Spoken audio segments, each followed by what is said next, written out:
And now, from the Live 95 studios in Florence, this is Good Morning PD with Ken Ard and Dave Baker on Live 95. Welcome back to Good Morning PD Live 95. Last day of the dumb month. It's a dumb month because it has one too many R's and not enough days. February 28th. Don't you mean February? February. Yeah.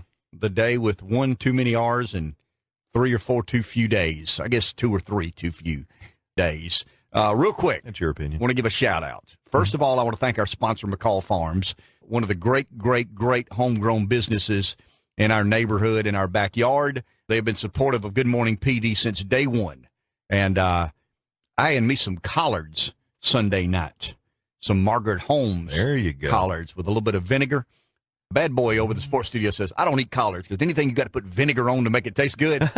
I just don't want to be He's missing out. But he's a city boy. He doesn't understand the beauty of collards. Collards has become a delicacy in kind of the foodie world, and I'm certainly not in the foodie world, but we appreciate more than they know what all the people down at McCall Farms do to support Good Morning PD Live 95. I want to give a shout out. I was at the gym yesterday breaking the senior tour record on bench press, and a gentleman walked up and introduced himself, didn't tell me his name, but just said, we listened to you on the radio, and I got trouble.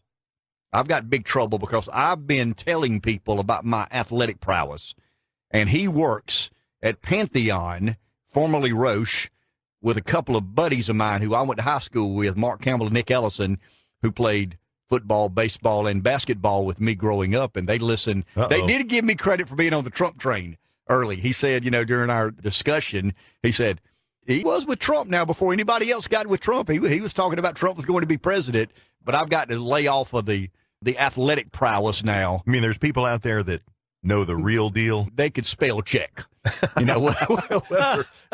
I was, but I mean, I'll readily admit I am a member of the older I get, the better I was club.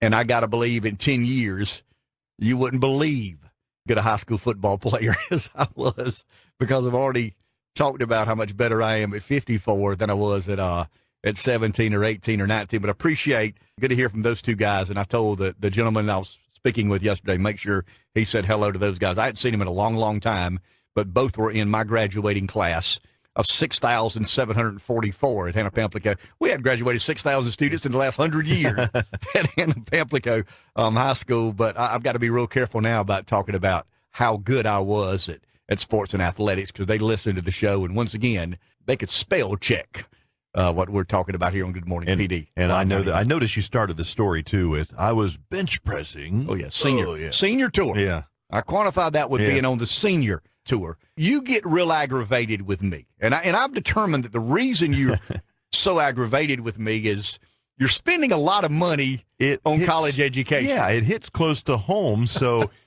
it seems like you can basically turn on a dime and go into your higher education student debt conversation and then take up an hour of the show. So last hour, there you went. You were all over it again. We were talking about government manipulation. True. Government's screwing with the private sector and the free market. And maybe that would have been worthy of a quick mention on the list of things that you would give an example that the government's involved in, manipulating, and here's the result. But then you turned it into about another 30-minute diatribe on higher education. So is this your Ronald Reagan moment of there he goes again? Yes. There are some things I am crystal clear about. Higher education is one. And I always have to. But when you say it's a racket. It's a racket. You use that word. For a while in the earlier discussions of higher education, you didn't say racket. And then you decided racket was the word to use. I think it's a racket. And that's a strong word. And it is a very strong word. And look, it offends some of my friends. I've told you before, I'll preface any of this commentary by saying I have really good friends on boards of trustees at institutions of higher learning who I trust their judgment probably better than I trust my own. These people have great character, but I do believe we are in the middle of a higher education bubble that is best described as being a racket. There's no doubt about it. And yes, I have 2 sons in college right now. You have a daughter potentially in college in the next few years. Our producer here is a recent graduate of higher education. Okay, Alex said something very interesting during the break. I don't want to put him on the spot. You're a college graduate. Yes. We talked a lot about St. Bonaventure basketball. You said in relation to your college education, and you kind of co-opted. You worked in a radio studio while you were in college. I don't want to put words in your mouth, but you just off the cuff and out of thin air said what? I said a lot of people come up to me and said, how well did St. Bonaventure prepare you for the real world? And from all my experiences in the last 4 years, I credit more of my real world experience than my university experience for preparing me for getting up and moving down here to South Carolina. You learned it in the radio studio with the radio company in which you were. You did an internship, right? At a radio. I interned at the radio station that was owned by community broadcasters in Olean, New York. And I want to be careful here. See, Rev, and you push hard, and I appreciate this because I like explaining myself. I'm not arguing, and I've never argued that higher education is of no value. That's a ridiculous argument to make. I mean, obviously, the more educated we are as a people, the more enlightened we are, the more aware we are, the better off society would be. But college degrees today are perceived as a necessity to the advancement and prosperity in life, and that's just that's an absolute ridiculous thing to believe. I think colleges have made a mistake by not looking at their students as their customers. Is higher education better quality today than it was 15 years ago, 20 years ago? Yeah, probably not. Probably not. Yeah. I would argue it's probably not as good. Well, you have some technology and things that have changed it. Without question. It is incredibly different. Right. Is it better? But it's gone Probably up not. about 400%. Certainly not 400% better. I'll put it this way. CPI's increase since 1985 about 120%. College education about 700%. Inflation has gone up at an average of about 2.75% annually since 1990. College is about 8%, 7.5% to 8%. So it's outpacing inflation to the tune of about fourfold, somewhere thereabout. I mean, that's unbelievable. Healthcare has not grown that expensive that fast. I mean, we complain about the cost of healthcare. The only thing that is outpaced in relation to inflation, the expense rate, is higher education. Why? Why? Is it a better product? Is it a better service? No. Money became available for everybody to go to college. It's a simple theory. It's called supply and demand. It's an economic theory that has been around since the beginning of time. When you increase the supply of money, you manipulate the market to a place of unbelievable. And it's unbelievable how many kids go to college today. Once again, I think the most important statistic to remember, the economy that we enjoy and prosper from today is creating about 1.5 million fewer jobs that require a college education than higher education is producing. That makes no sense. I mean, the logic, the rational thought of that. And I've got something pulled up on YouTube I want you to play in just a second. I've often said in politics, two things that scared the daylights out of me were rich and crazy. I could deal with rich people, and I could deal with crazy people. But a rich, crazy guy or lady, you better keep your eye on those people because they've got the money and they're a little bit crazy, and they can really cause chaos. I believe the most important voices in American politics today and societal commentary are the smart and informed contrarian.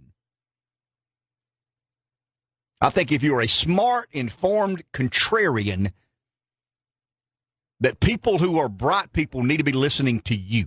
What you say matters. And one of the brightest contrarians I know of holds my belief in higher education. Now we can talk about how we got here. I said, I think college degrees are perceived as a necessity.